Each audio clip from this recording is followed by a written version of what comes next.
निर्मल विवेक तीन ताप शीघ्र मिटे, तो गुरु चरणन की टेक। तो जीवन जो बन राजधन, और अब चल रहे न कोई, जो दिन जाए सत्संग में, तो जीवन का फल सो। अब मैं तुम्हें चलते चलते एक बात बता दूं।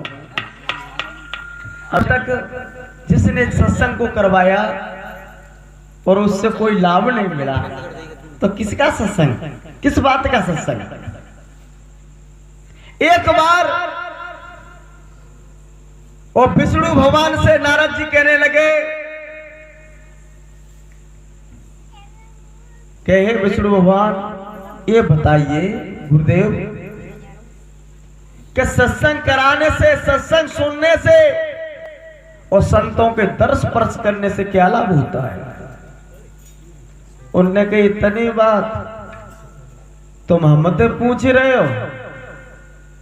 एक बरगद के पेड़ के खुलाड़े में एक तोता को बच्चा रहते है, बातें पूछ ले, वो तुम्हारे प्रश्न को उत्तर दे दे। जब नारद जी वहां गए, वह खुलाड़ में तोता का बच्चा था, उससे कहने लगे भैया हम तेरे जोरे आए हैं, सत्संग कराने से, सत्संग सुनने से, संतों के दर्श स्पर्श करने से क्या लाभ होता है। इतनी बात सुनी वह तोता ने कुछ भी बोला नहीं, कहा नहीं, अपने प्राणों को छोड़ गया। जब प्राणों को छोड़ दिया, नारद जी दिल में घबरा गए, कहने लगे मैं प्रश्न को अपना उत्तर लेने आया, यहां तो कोई जवाब नहीं मिला। विष्णु भगवान के पास में पहुंच कहने लगे हे गुरुदेव, वे कहने लगे कि हाँ हो नारद जी सुनाइए, तुम्हारी शंका का समाधान हो गया। उन्होंने कही प्रभु हम गए तो वो अपने प्राणों को छोड़ गया। कहने लगे नारद जी से कि नारद जी बस इतनी बात में घबराए गए, ये संसार में कोई आता है और कोई जाता है, इसी का नाम तो संसार है। अरे यहां कोई आता है और कोई जाता है।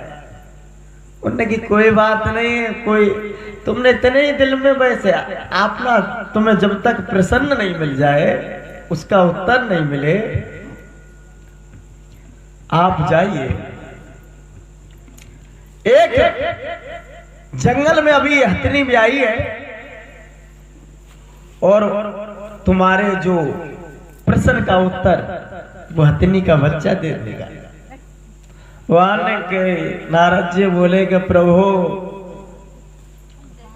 वो तो पक्षी की बात, हथनी के बच्चा की बात। नेको हथनी नेको जग गई तो हमारो तो हाँ पीसनो कर दे। उनने कहा जाना होगा,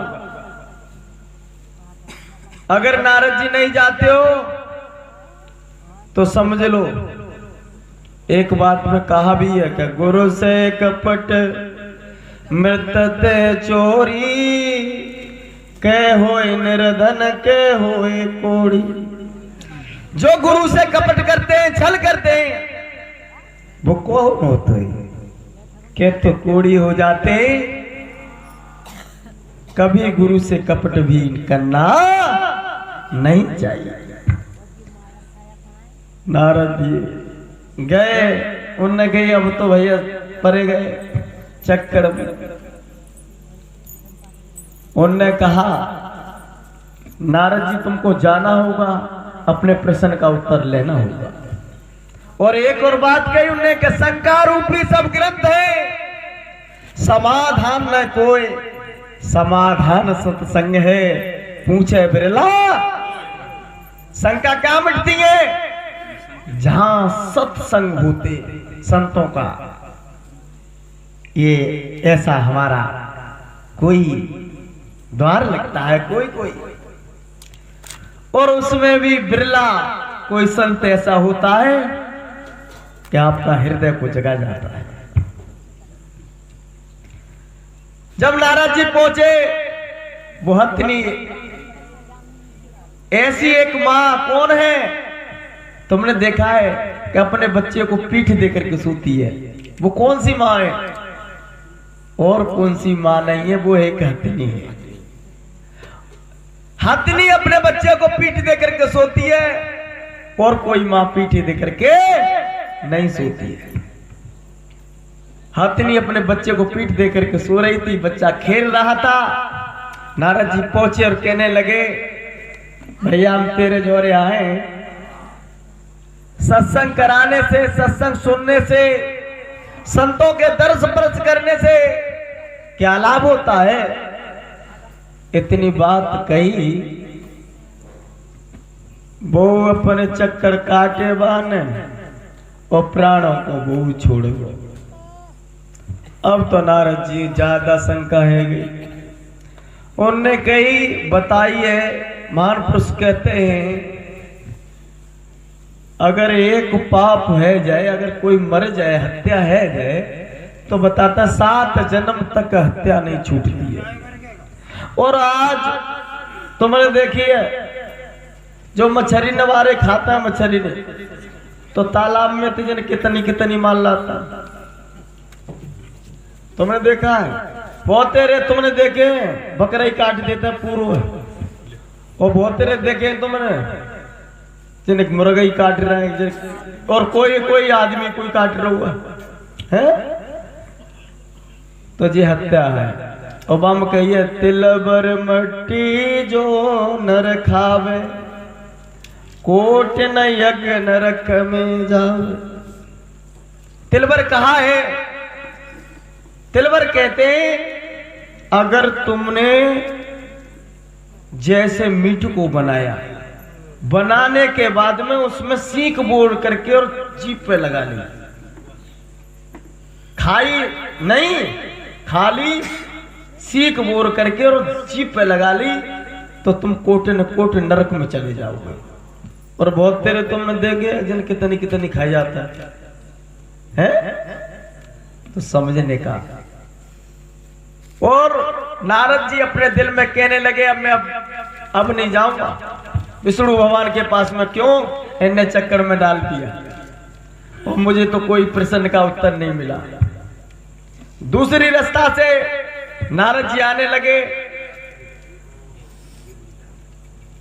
जैसे ही नारद जी आने लगे तो ही विष्णु भगवान ने समझ ली, कहा भी है कि गुरु शिष्य की एक ही काया, और केन सुनन को 2 बतलाया। गुरु चेला की बात गुरु को समझ में आ गई। उनने कहा तन की जानो मन की जानो, और जानो चित्त की चोरी, और बा साहेब ते का छिपोए, जाके हाथ में जीवन की।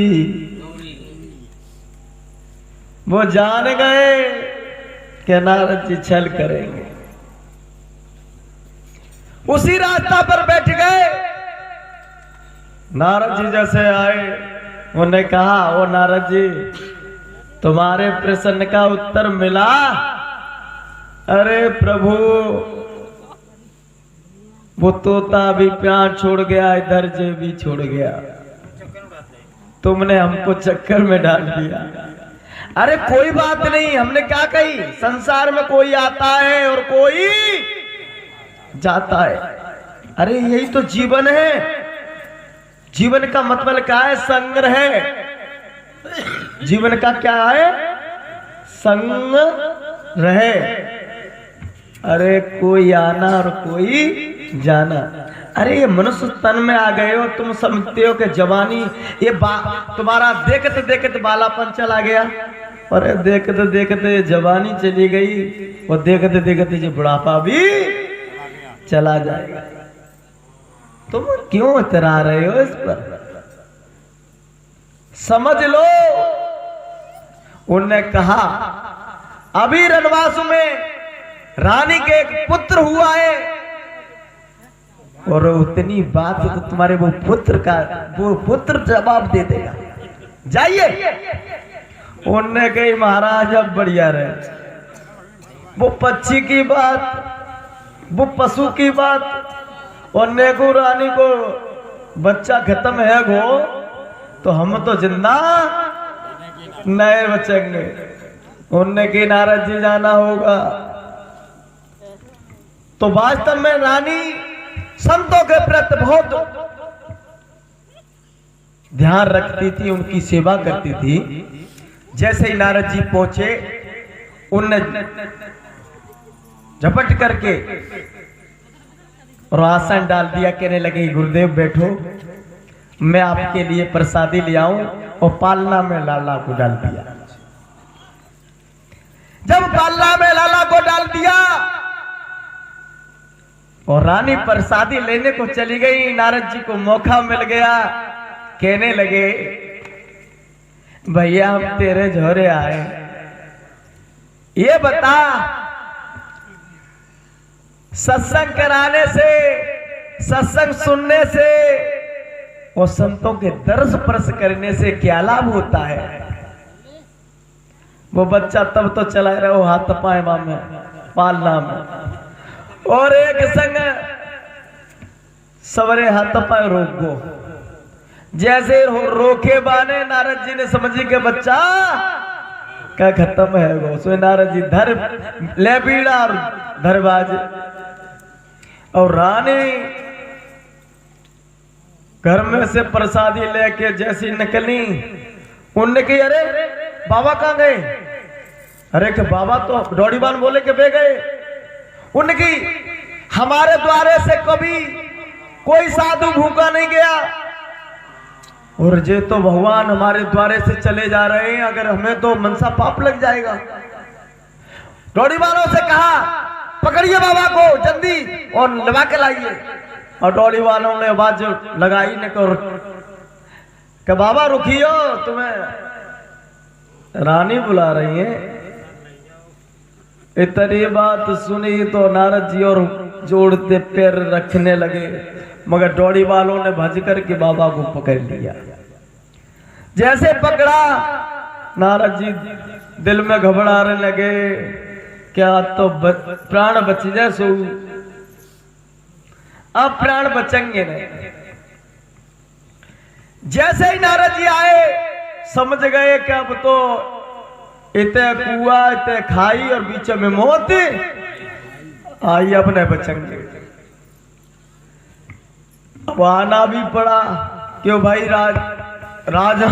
राजने की बात तो तुम जानते हो, राजघराने आना पड़ा। तो मगर नारद जी की सूरत क्या थी? वो पालना वे नहीं देख रहे कि तो वो तो लाला के बाद देख रहे हैं कि जिंदा है या मरा हुआ है। जैसे ही नारद जी ने पालनामा देखा तो बच्चा खेल रहा था, और रानी कहने लगी गुरु महाराज आपने बिना प्रसादी के और यहां से चल दिए, आज मुझसे तो बहुत बड़ा अपराध हो जाता। नारद जी ने बात को छिपा दिया और कहने लगी कि आपने विलंब कर दिया, और मैं तुम जानती हो मैं तो थोड़ी देर रुकता हूं, इसलिए मैं चल दिया। उनकी तो प्रसादी पाए लो तुम, उनकी प्रसादी तो तब पाएंगे, अब तो हम जब तक हमारी शंका न मिटे तब तक हम प्रसादी नहीं पाएंगे। उनने कही जब लल्लाते तुम्हारे लालाते दो बात करनी है। उनने रानी एक संग अचम्मे में पड़ गई बनने की, अबे तो बच्चा बहु है पैदा। वो जी तुझे बात कैसे बताई दे, अभी तो जो बोंतू का चुना है। उनने कही क्या पूछ नहीं है मैया, उनने की नहीं मानता तो पूछ ले। कहने लगे नारद जी, ये बता भैया, हम तेरे जोरे आए, सत्संग कराने से, सत्संग सुनने से, संतों के दर्श परस करने से क्या लाभ होता है? कहने लगे, वो बच्चा कहने लगा कि नारद जी, अब वो तुम्हारी फूटी गई, अब उन्हें दिख रहा तुम्हें, वो तोता में ही हो, तुम्हारे दर्श परस हुए तो बात हुई, वो मेरी योनी छूट गई। फिर भी मुझे अधोगति में जाना पड़ा, पशु बना, हथनी का बच्चा बना, फिर भी आपके दर्श परस हुए और आपकी दो बात हुई, दो सत्संग की, वो भी मेरी योनी छूट गई। और अब मैं मनुष्य रूप में आ गया हूं, अब सत्संग कर भी सकता हूं और सत्संग सुन भी सकता हूं और संतों के दर्श परस भी कर सकता हूं। तो सत्संग से हमें ये लाभ मिलता है। बोलिए सतगुरुदेव की।